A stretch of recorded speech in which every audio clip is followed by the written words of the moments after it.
Yeah. Hi everyone. Ooh, loud. Today we're going to talk about online casinos and future of gaming content. Oops. So let me introduce Cleona, Dennis, and Jovita to the stage. I don't know. Okay, we can talk like this instead. So, how about you introduce yourselves, and we can start from there. Because the mic is here. My name occupies almost all space. I feel a bit uncomfortable, sorry. We have a dispute resolution, entertainment, and tech law boutique. Basically meaning that we create problems and then we solve them. It's like business-wise. So glad to be here. Hello everyone, my name is Dennis Kosinski, I'm the CEO at News Game. Basically the guy who is responsible that platform that just broke by twins. I'm really excited to be here and speak about content and gamification. So hello, I'm Cree, I'm from Relax Gaming, Business Development Manager, and I'm kind of the first port of call for anything and everything Relax. So if you haven't heard of us, you can ask me anything, approach me after, feel free. And as mentioned, I'm Alexis. I work with Univo. We create promotional tools and gamification tools for operators. So we're going to have a quite broad panel now. We're going to talk about almost everything in online gaming and content and IP and the law and everything. But let's start with how do you see the online content has changed over the last few years? Or, yeah. Jump in, anyone. Will we use the mic? Or? Yes, sure.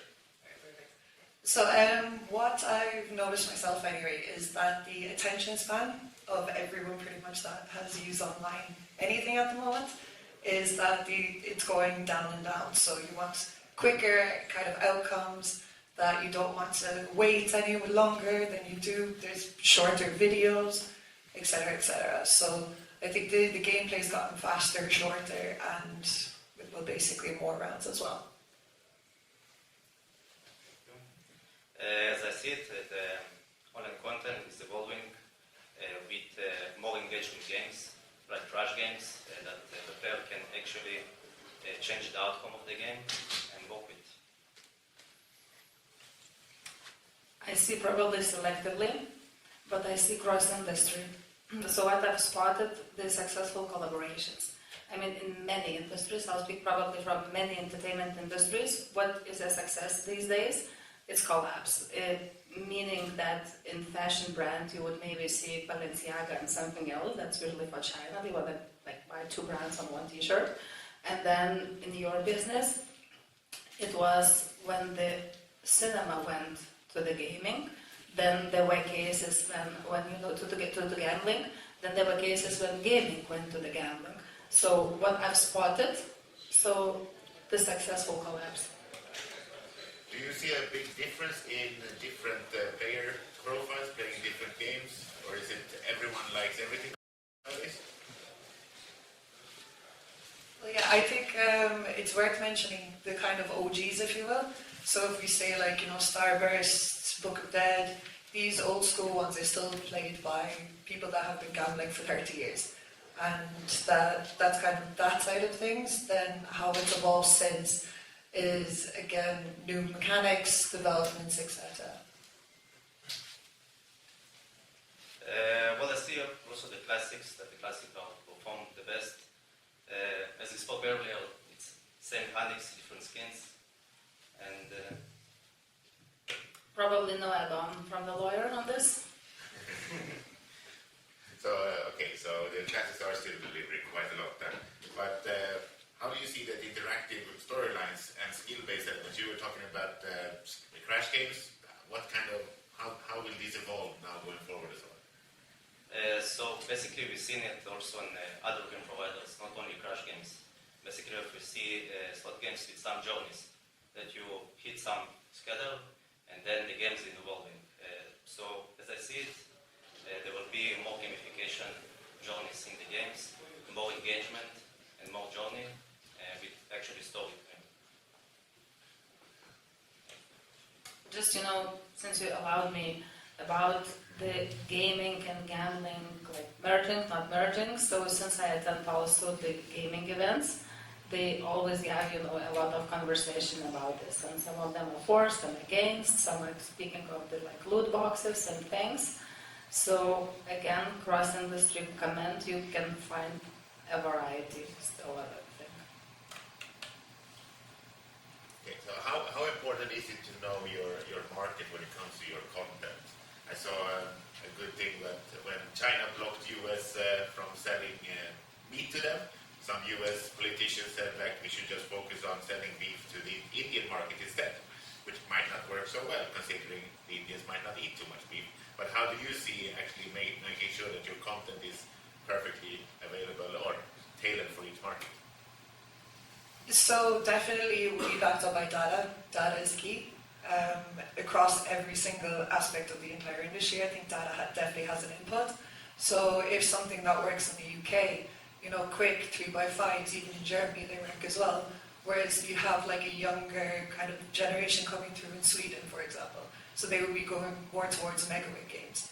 So I think you need a good account manager working with you that will be able to tell you that and back it up.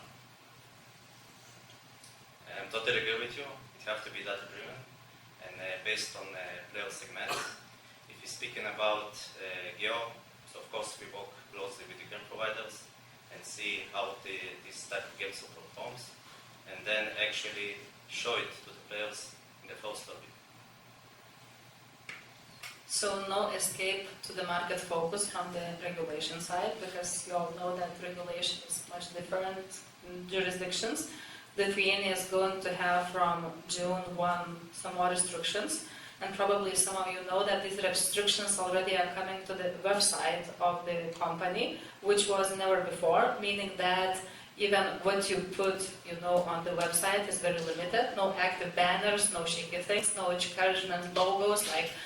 You will not be even tell that this is the best, this is the most popular, this is the most liked. Just basically information driven, and this regulation will go into place. So yes, definitely you need to know jurisdiction. And from experience, I've been introduced to more senior and senior staff within the companies, because when someone junior from the company applies to the lawyer, we say, it is like that, and don't think that we have a no-go attitude. We have a yes attitude, but even though, I say the rules, then they invite me someone more senior to explain that, across some jurisdictions, no, this is not true, she doesn't understand. Then someone more senior to explain me, how does it work. And unfortunately, I can, explain even to the CEO that, yes, well, that's how it is in this market. So what I spotted, because sometimes marketing people, they are very, have a lot of initiative, creative ideas, etc., then they go back. So what I would say, yes, you should know, but before investing a lot of money and creativity within that, it's very wise to check it. Yeah, that brings us into regulation a little bit. I mean, over the last 10 years, we've seen Europe, everyone is regulated in Europe now. I think almost it's only Poland for online casino that's not regulated yet. Almost everyone else has now regulated. And everyone has different regulations to some extent. Some are easier to go through and some are harder. How does that affect building content nowadays compared to before? So how it would affect it would be, the restrictions. So we were speaking before as well about, Germany, the 2.5 seconds. That would affect the user experience quite a lot. Obviously, it wouldn't support some games. If you're speaking of scratch cards, for example, that would be instant. This wouldn't be supported. So it would definitely be affected by the external regulations coming in for sure. So technically, in Europe, for example, you have to get the ISO, you have to get the test app, for example, the SG Lite, and the content provider have to be adapted for each market, as you said, as maybe autoplay or spin speed, etc. So it really depended how the content provider will work technically with the requirements of the regulator. No one add on that, because yes, the companies sometimes they do have those, colors where the regulation is black, white, and then gray, and many colors, many shades of gray within that. And do Do you have an example of any game that you like that kind of nailed the evolution? I know you talked about crash games, but any specific examples of any game you've seen lately that's amazing? Do you think the future will bring us? No. Does anyone have any question on content or anything similar to that? May I? I have a question in regard to content creation, whether you consider that prudent, smart management of LLM could be operative and a creative tool for the content in gaming, or not, or never. So, do you think AI would be a great tool for building new games? Yeah, for sure. I think the AI and the future of the AI is basically to work with the context. If you're speaking about the game mechanics or creation of generative AI, of creating new symbols that can be easily reskinned with AI. If we speak about creating maybe new mechanics, we also work with generative AI. Yeah, thank you. Nailed it on the head, absolutely, yes. All right, so we're jumping into the second segment of gamification and retention. Dennis, what does effective gamification look like in an online casino? So, from my point of view, it's the journey. The gamification can be really over-gamified. If the user enters the platform and see too much features and cannot understand the actual value that he can get, it's going to be over-gamified. So, how to resolve it? It's basically to create this point of journey that the player will totally understand the journey, understand the outcomes, understand the value, and what actually brings it for him. If it's for social features, if it's chat, if it's leaderboards, if it's sirens, if it's of course levels of the player. No. All right, and so you mentioned there's a risk of over-gamifying and maybe trivializing the casino experience. The players want to come to a casino to play games in general, so the gamification should just be additional on top of that, yes? Yes, of course, and we also need to segment those type of players. If you see a player that behaves and actually engage with the gamification features, of course we will advise him to use more, and he will prompt it to use more, and we give him a feature that's related to gamification. If you see a player that do not engage with the gamification, and we see that he actually plays and just making the bets and making fun, so we won't trouble him too much and make his life easy. And when it comes from a regulatory perspective, I assume everything doesn't work in the same way in every regulation. So how do you work with gamification and retention tools to make sure that you're not breaking all the laws? Well, still it's all about the same. I always have the same discussion with the business people. They draft, for example, a contract, or they draft a legal memo, and they say, no, it's in our business, you just don't understand. We have, it's this, it's the names are these, it's like this. Yeah, but in court it's always the same. I mean, what I'm saying basically that I'm usually working as a translator between the business and the regulation. Because in the business, people really like, the keywords they are using, they have a slang internally, etc. And then you would come to the regulator, he would point you, to the bullet points. You would go to the court, and the judge, who would be 65-old lady, and she would want to know, how this all translates to what she understands. So basically, in consulting the clients, I still work very much as a translator, and sometimes I'm, 65, sometimes I'm 20. I just really try to tune into, what is happening. So basically, I do the translation from law to business, from business to law. And have you seen that different gamification works differently in different markets? I mean, obviously some are allowed in different places, but... In general, across the board, again, you would have to work with the regulator as BDM manager. I'm sure that you're delighted to hear that. But I've worked previously in VIP as well, so from that aspect, it works more for the VIP player because they feel like they're getting more tailored experience. And as you mentioned with, we'll say, the low-hanging fruit, maybe just not to push them too much, but in different markets, it is down to regulation, because you can't still gamify the same player in Sweden in objective to the UK, for example. And so Dennis, how do you measure the impact of gamification, both for retention, user acquisition, any KPIs you could mention? Yes, of course, it's lifetime value, of course, the retention rate, the churn rate, and of course the revenue. Okay, and how do you, how can you tailor that to work as well as possible? What kind of numbers can we see will actually increase if you implement a good gamification method or methodology? What kind of numbers do you see increase happening for the operators? Yeah, so we see good cases, it's about 20% rotation rate, and the lifetime value is also about 50% higher. All right. And do they change how gamification, can you use it to make sure that players discover different games, like try games they haven't tried before, or is it that you want to just keep them playing the same games they like, but just play it a little bit more?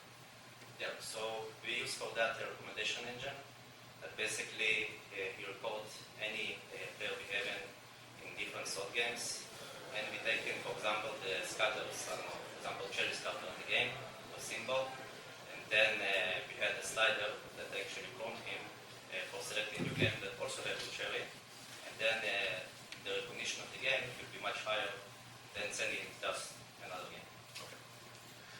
Does anyone have any questions on gamification maybe? Or anything, promotional tools, something like that? Okay, no questions. Let's move on to marketing and content. How do you use how do you use content together with marketing strategies to become more intertwined in today's landscape? So there is a very, it's a fine line, but also a broad one. So I think how you can use marketing with content is, for example, content-wise, you have slots that are enabled at 94% RTP. So you can basically enable the 96, and you can put a marketing campaign around that. Now, you can send out, for example, an email saying we now have 96%, the highest chance of winning unrelaxed games in the market. You will have competitors with that, but technically it's an informative email. So you can kind of like work with the content, and you can send out marketing campaigns around that. Of course, you have your standard promotional, but as you said, everywhere's regulating, so sometimes you can't always do it. From my point of view, it's basically how you collaborate with the game providers, because in the end of the day, the promotion is costs you money, and you can make a deal with the game provider. For example, you want to create some promotional for some kind of slots, and this, and you will get an deduction in the industry in the end of the day, and then just promote it these type of games, and it's actually will bring you much more value than just sending other type of games. Well, just a short note, because everyone gets this pessimistic news, but like in the jurisdictions we have, Estonia is like maybe the slightest one. The Latvia has already have many like content limitations, and Lithuania is going stricter now. So basically the trend around me where I work is like making marketing people more creative and creative, but in general, encouraging is prohibited. And then, how do you deal with the fact that encouragement, any kind of encouragement, like, showing pictures of money, using bright colors, smiling people, that's forbidden. I mean, it's even indirect. It's not even about saying, that you're gonna win, It's not about percentage. It's even me smiling with a mic would be, encouragement. So, like, dealing with this type of, limitations pushes some to go to the gray zone. Maybe some collect the fines from the regulator, and they would go to the court, to get the fine. If that was a very nice commercial campaign, and let's not pretend that, elephant is not in the room, that sometimes you would collect the fine and simply sit for half a year or maybe 2 years in court until it's clear if you wait that in money. So now definitely it becomes not more about allowed or not allowed, but about the costs you are willing to pay for doing something which is not entirely allowed. It's becoming about the cost actually, but then it's up to the limit that you go with the content, because there is some data of the research which content has which effect, and there is a lot of data from the customers, that they are being triggered of too loud, too flashy, too colorful, commercials, which actually were done for the sake for people to be liked. And what the people do, they file complaints to the regulators, because regulators sometimes are busy people. They are not going through the city looking, for someone to punish. Usually what happens is either a competitor says that your content is bad, or someone actually having extra time saying that I hate this content. And when the laws change, actually they do not change because of your competitors, because at the same time they want to have the same regulation. But when the laws get stricter, they get stricter because when the general public gets pissed off of too flashy, too many, and then they go, to the regulators, then those go to the legislators, and then when you push too far, then you get stricter regulation, and then everyone goes down, okay, well, we could just leave that one, because it's never enough. Like, you have the regulation, you say it's not enough, you collect fines, and then regulator, bam, stricter one, okay, that was good then, and everyone's working like that. So what I've spotted in the long run, if you have a good enough regulation, pushing more usually gets the other effect, the one you haven't expected. Yeah, that's what we see in many new markets open up. People market too much, and then the public and regulator you get the backlash, and then they say no more, you have to cut down. So now in the Baltics, are you at least allowed to do sponsorships, or where you just show the brand name?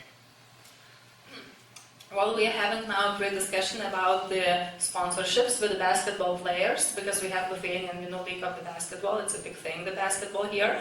And probably currently, even now, the lobbying, with the legislation is happening, just to leave, the logos of gambling aside the teams. Because, if it goes like it is now, you would see the situation where the logo on a t-shirt of a basketball player would not be allowed. So now the law hasn't changed. Some inner rules have changed. So now you see the people lobbying, because it's also the interest of sports. And then why did it happen? It did happen because we had one litigation scandal. Then something in the politics changed. But then the general wave is when you have good times, you push too much, you get worse times. All right. So jumping into, we've seen a lot of streamers happening more lately, in both streamers on their own. We've seen streamers in Finland now being, for example, targeted by the regulator and getting fined by the those. How can you work together with streamers to push your content? Maybe Jonna?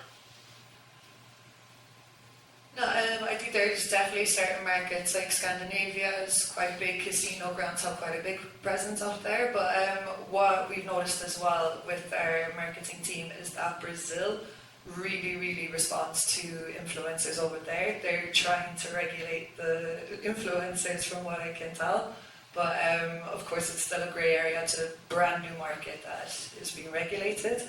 But I think in general, getting exposure is super important. No Limit City is definitely one that does it very well. Of course, they have more volatile games, so it will be, shall we say, not white markets. But from there, I think it is important to work with streamers, influencers, but from the other aspect, it depends on where massively, if it works or not. Okay, and you also do collabs with some streamers. You have Ironback, for example, Beast Mode, different games that you actually do collabs. How do they work compared to other general games? Do they get pushed by the streamer? Yes, so we work with both Slots Catalog and Casino Grounds as well. We have 6 games between both companies, and they are very heavily pushed, of course, internally with our partners for obvious reasons. But in general, of course, it's a very small community, especially with European streamers, and we do tend to play each other's games while streaming as well. This is before even our marketing team will get involved and be pitching it to these streamers. So in general, streaming-wise, they would definitely perform better. But in the general scope of things, they would still be high up, but maybe not as much as our classics, shall we say. And Dennis, do you see your operators work with streamers in a good way? Yeah, totally. Operators work with streamers and assemblers. We basically support the operators, basically not the operators, the streamers, with bonus tools that, for example, during the stream, the streamer can create a lottery of bonus bonuses, and actually the players, the watchers who viewing the stream can register and actually win this type of bonus or prize or whatever. Okay. And here we will have indirect everything. You would have, some online casino, which has the bar, and in that bar, influencer eats burgers. So basically, it's still marketing campaign which leads, to online casino, but it's why burgers, why some sports events, so it's a bit technically more creative scheme. As I heard in South Korea, for example, they do a lot with Subway, does a lot of marketing. They do their own TV shows and everything that happens in the TV show is actually in the Subway, almost. So, what do you need to understand about different Gen Zs or different generations, how they respond to streamers or other sort of marketing activities? Please, maybe. So as I said, it's basically it have to be social as possible. It have to be transparent as possible. The Gen Z wants to see and also to understand what actually it's fun for. And historically, we've seen, still probably that deposit bonuses was marketed mostly by most different streamers or different online marketing. But do you see a push towards more content or talking about the content or trying to push other things than just the deposit bonus? Because also from an operator point of view, we see that many operators notice that half of the players don't even want the first deposit bonus. They might just deposit, they don't want limitations on their money and so on. So do you see marketers actually moving towards pushing SEO or content value? Yeah, basically we see many operators that change the generic deposit bonus, and this welcome bonus journey to other type. For example, in registration, you as a player, you already can select a game for a free spin, the game as you like, but not something from generic list. And only after you making the registration flow, you actually, this bonus is attached to you. It's much more paid than just generic deposit bonus. Okay. And do you see content or affiliates wanting to push more content and knowing more about the games to actually write more better about the games?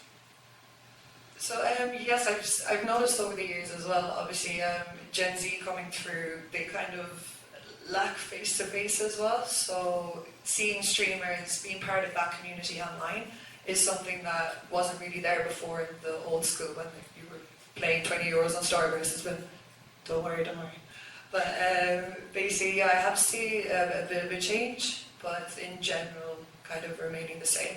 Streamers are explaining a lot better, I feel, whereas as before they would be promoting the operator, whereas now they're getting more into the games because, most of the time they are sponsored as well, so they need to highlight the games to make it as easy as possible for the player to actually want to opt in as well and to play that game. And anyone have any questions about marketing or how to get users? I just wanted to ask, in the past generations, younger generation, I would say, but some industries like alcohol industry, tobacco industry, they were mentioning that younger generations choose less to relax alcohol, smoking cigarettes, etc., etc.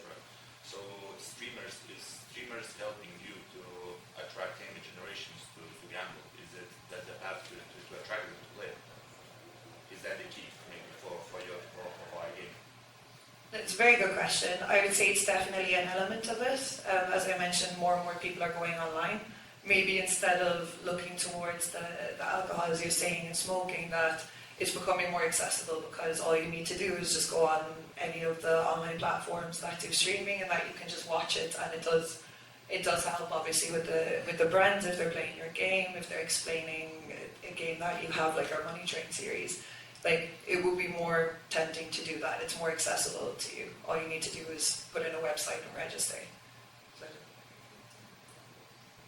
Thank you. I think we've seen an evolution in the younger generation. Before we used to play games. Now people are watching people play games. I wonder if the next generation are going to watch people play games. So you just have a section. But moving on to storytelling, IP, and branded content. What kind of collaborations work the best in online gaming? Do you see? Is it the streamers? Is it brands? Is it So in general, I was working for Evolution Gaming previously, and there's a lot of branded IPs there. So you have, for example, Gordon Ramsay, incredible for acquisition. The IP in the United Kingdom, of course, lands very well. You have like Beat Gaming with Snoop Dogg. I think everyone knows Snoop Dogg. I'm a big fan myself, even though you wouldn't think it. But of course, these are amazing for acquisition. You definitely need kind of a new mechanic or a new innovation behind it for it to be a retention tool. But for acquisition, I believe it is quite good with IP and brandings. Yeah, totally agree with you. When the players see a familiar face, a familiar movie, it totally like it's more and generic. And the regulators haven't spotted this yet, so in a way, in a way they have not spotted yet. So don't overdo this, because everything you overdo is going to be spotted too much. Because but they also resemble a little bit of sickness of the public.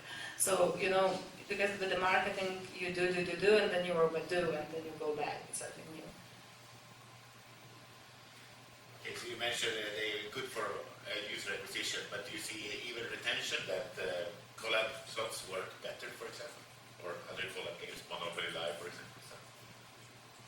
Monopoly Live for sure. It's one of the best performing games. And for the bread-in games, basically we see some better engagement with those games, especially with the new in the .coms. At the end of the day, the players like the most performing games. We go back to Google then, Yeah. the Starburst.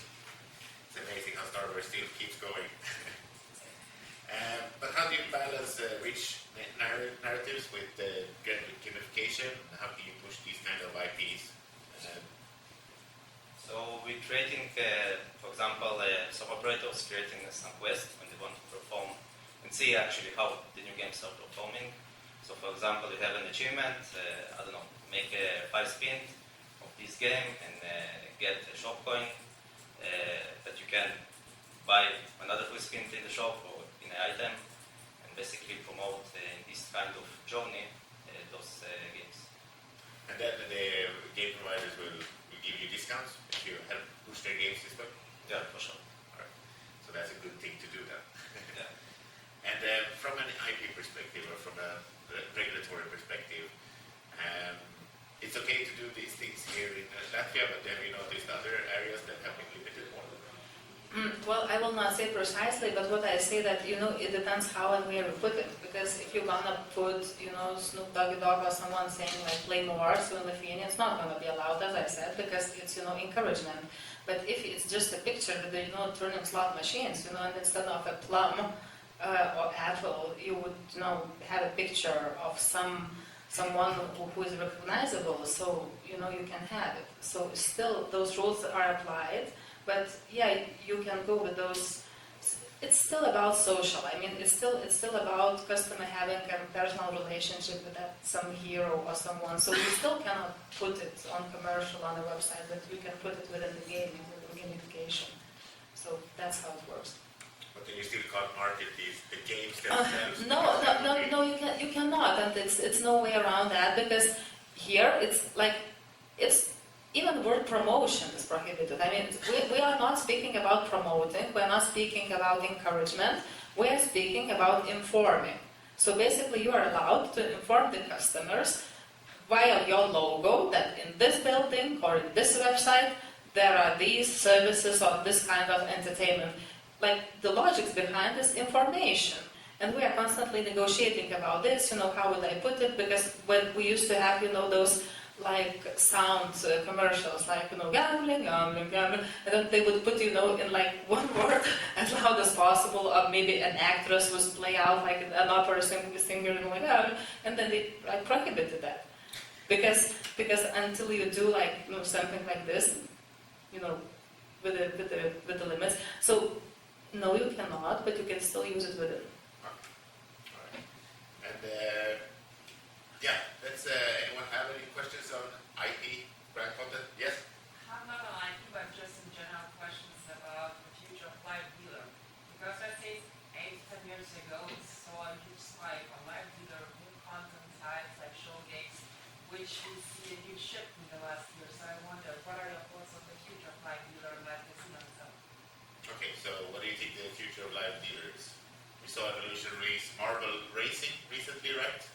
And obviously, I think it's a more hybrid approach. When we will be able to see in like dealer games, also some element of slots games. For example, you can buy a bonus buy and multiplier. Yeah, so I have a bit of experience in this side of things. So I was working in Evolution up until about nearly 2 years ago, and the tables were still opening. The personal branded were very, very important. So I think it is a very good, again, acquisition tool, but also retention. That if you have a branded table, they can speak specifically about promotions going on that table, on that site at that time. Whereas I think it's going towards companies, which I won't mention, that have blue screens, for example. So they have branding, but it's across 200 different operators and they can't speak specifically about one. So it does depend on the approach that you want for your players, I would think. but that's also included with the cost, of course. Of course, yes. A premium, as we were mentioning, is that again, yes. I think we talked yesterday about how Bet Construct did their own. Yes, the Crazy Time wheel. So Bet Construct actually did their own Crazy Time, and yes, it was quite an investment. Well, I mean, I haven't heard if it's doing well or not, but it does look great. I will give them that. Yeah, game shows for Evolution has been a very good addition for everything that they've been doing. So moving on to text frameworks and differentiation. How can technology? We talked before about AI a little bit, but how can technology help with onboarding of new players? That is maybe. Yeah.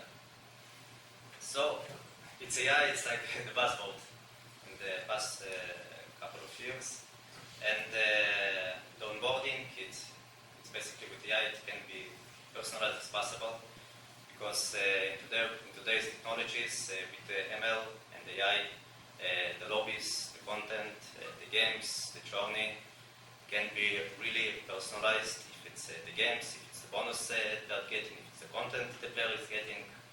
So it's like, for sure it's going to be the future, and we will see much higher retention rate and of course user acquisition. And are we in the risk of becoming a little bit too generic in iGaming? I mean, we have 250 different slot studios now, probably 10 to 15 different big live dealer providers.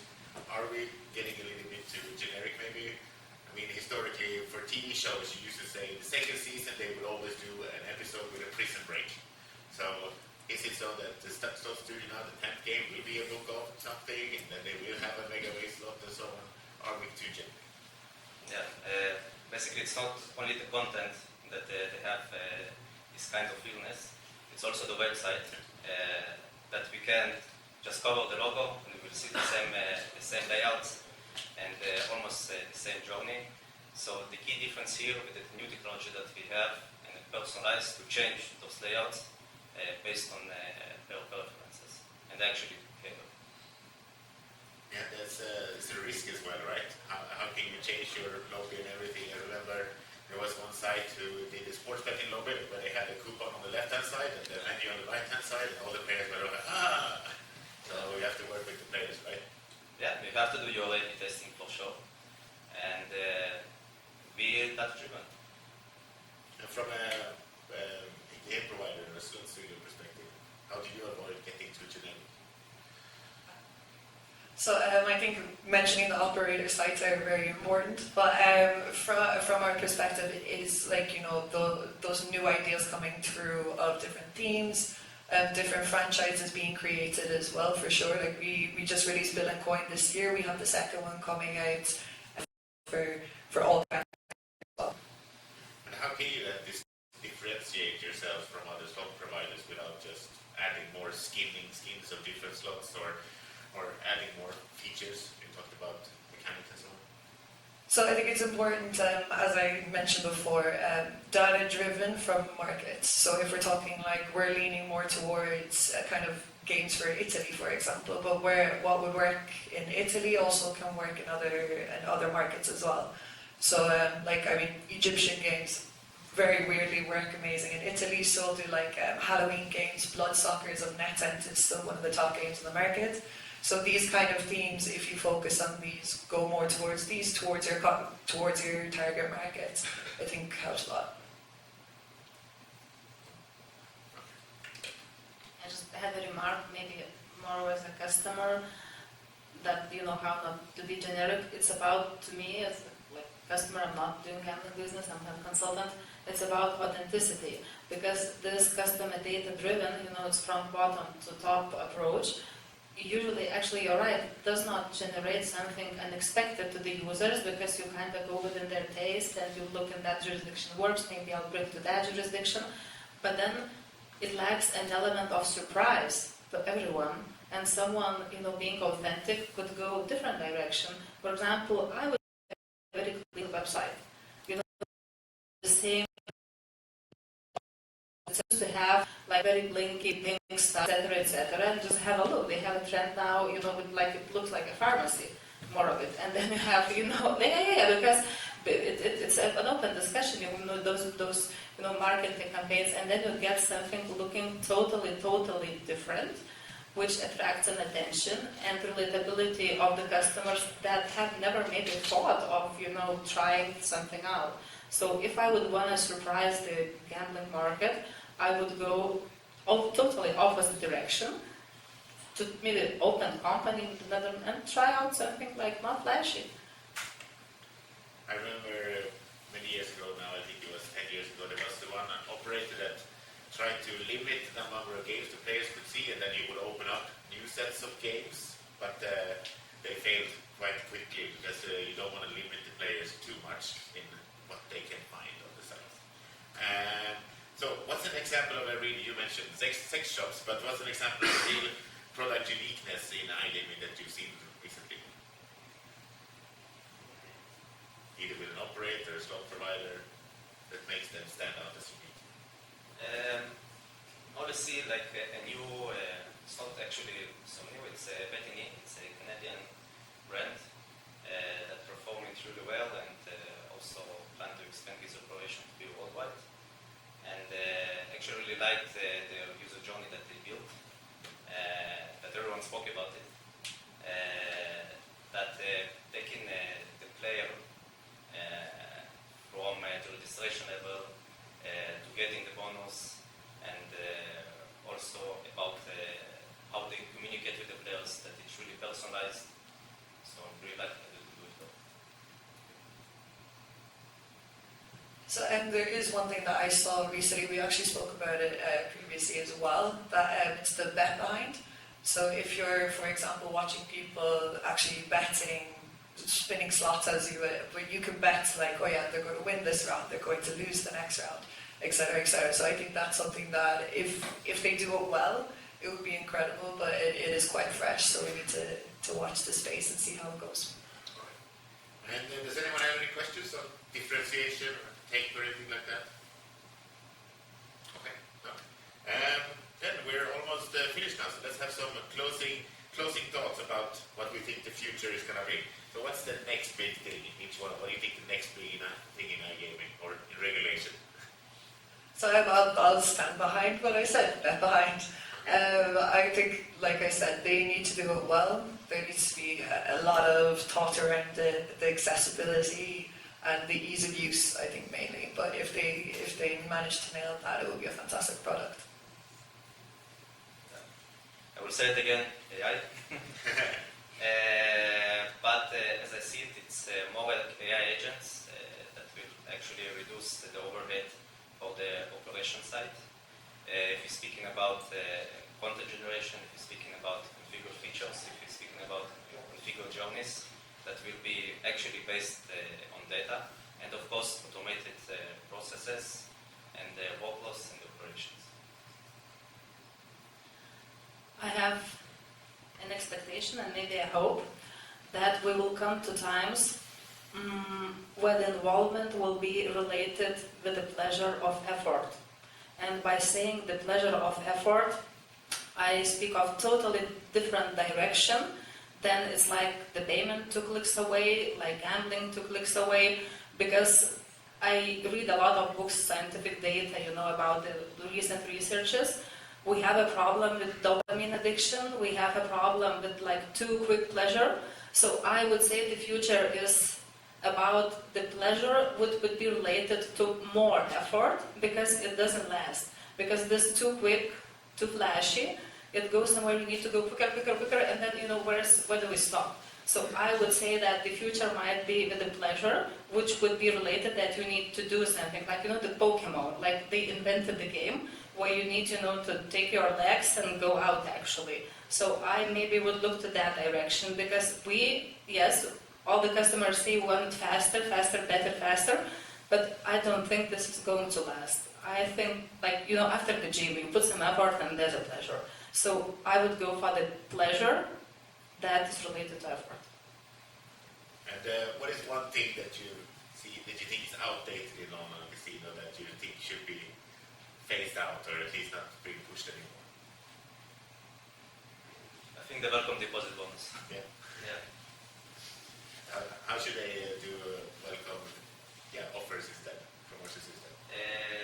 From my point of view, it have to be welcome experience. So the players have to understand the experience that you will get in this platform. The fast payouts and all the gamification elements and mechanics as clear as I see it. Yeah, so give me a question, sorry. Yeah, what's the one thing you want to see go that's outdated that you should push anymore? Mega away slots. I don't know. Static lobbies that they don't change the game placements. I think long maybe gone the 50% off of the game for a month, etc. There's so many different creative ways of doing that, just giving discounts commercially. So many. People need to stop looking into that, and I think casinos need to be a bit more inventive, even with AI. As you were mentioning as well, that is a massive asset, and it's tailored to the player. But I think static lobbies need to go for sure. Regulation? No? No. Maybe I've said too much already, for this public. But for the future, just maybe you will be able to meet people alive because all the tribes of people, because you have a tribe of people who have relatability with you. If they would meet alive, I know in the famous one tried to do the fishing expeditions for those who play. The influencers actually they are having live events even though they're sitting online. But still, the chosen ones, the best clients would probably still would like, to get on a yacht and go real.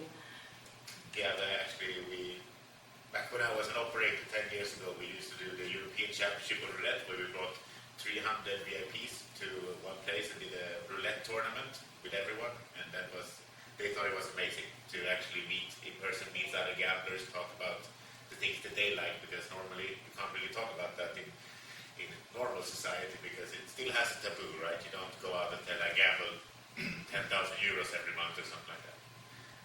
So, anyone have any last questions about the future? I don't really have a question, but I just wanted to hear, I know Dennis and I, we had a quick chat about, AI, for example, but I walk around, Sigma or whatever, any other exhibition you walk around, you look at, innovation.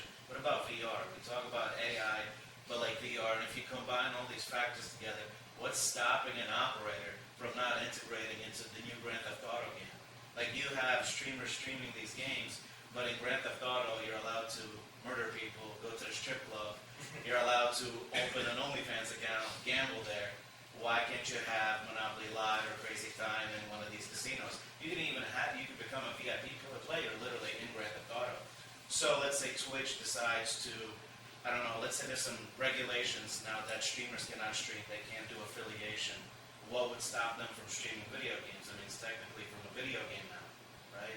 I don't know. I'm just hypothetically thinking out here how that could integrate 10 years from now. Because that kind of tech is growing now. Yeah, definitely. I think with those kind of games, the main issue is the exposure to youth, that they are younger players and regulators will probably limit that quite a lot. Yeah. But Second Life and also GTA had in-live casinos where you could actually trade with players and you could buy real money players and so on. So they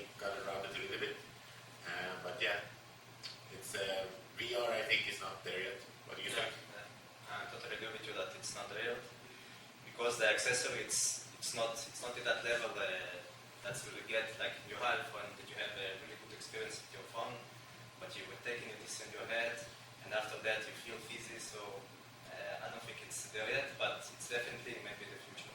Some accessible device that will Yes. No, just kind of a comment of fun fact. That Todd Householder of Evolution, he actually managed to get Gonzo's Quest compatible with VR, and it was like an operator client gift that they got the VR and that they could play Gonzo's Quest through it. So I know they haven't released it or anything, but they do have the capability and the technology actually there to do it. And we would be speaking of probably about 3 years ago. So I think it's just not there yet because they have with it. them with this like 7 years ago. And Yeah, that's what they did on ice 7 years ago. They had VR for the console. Yeah. So they have compatibility Yeah. technology already. There is a company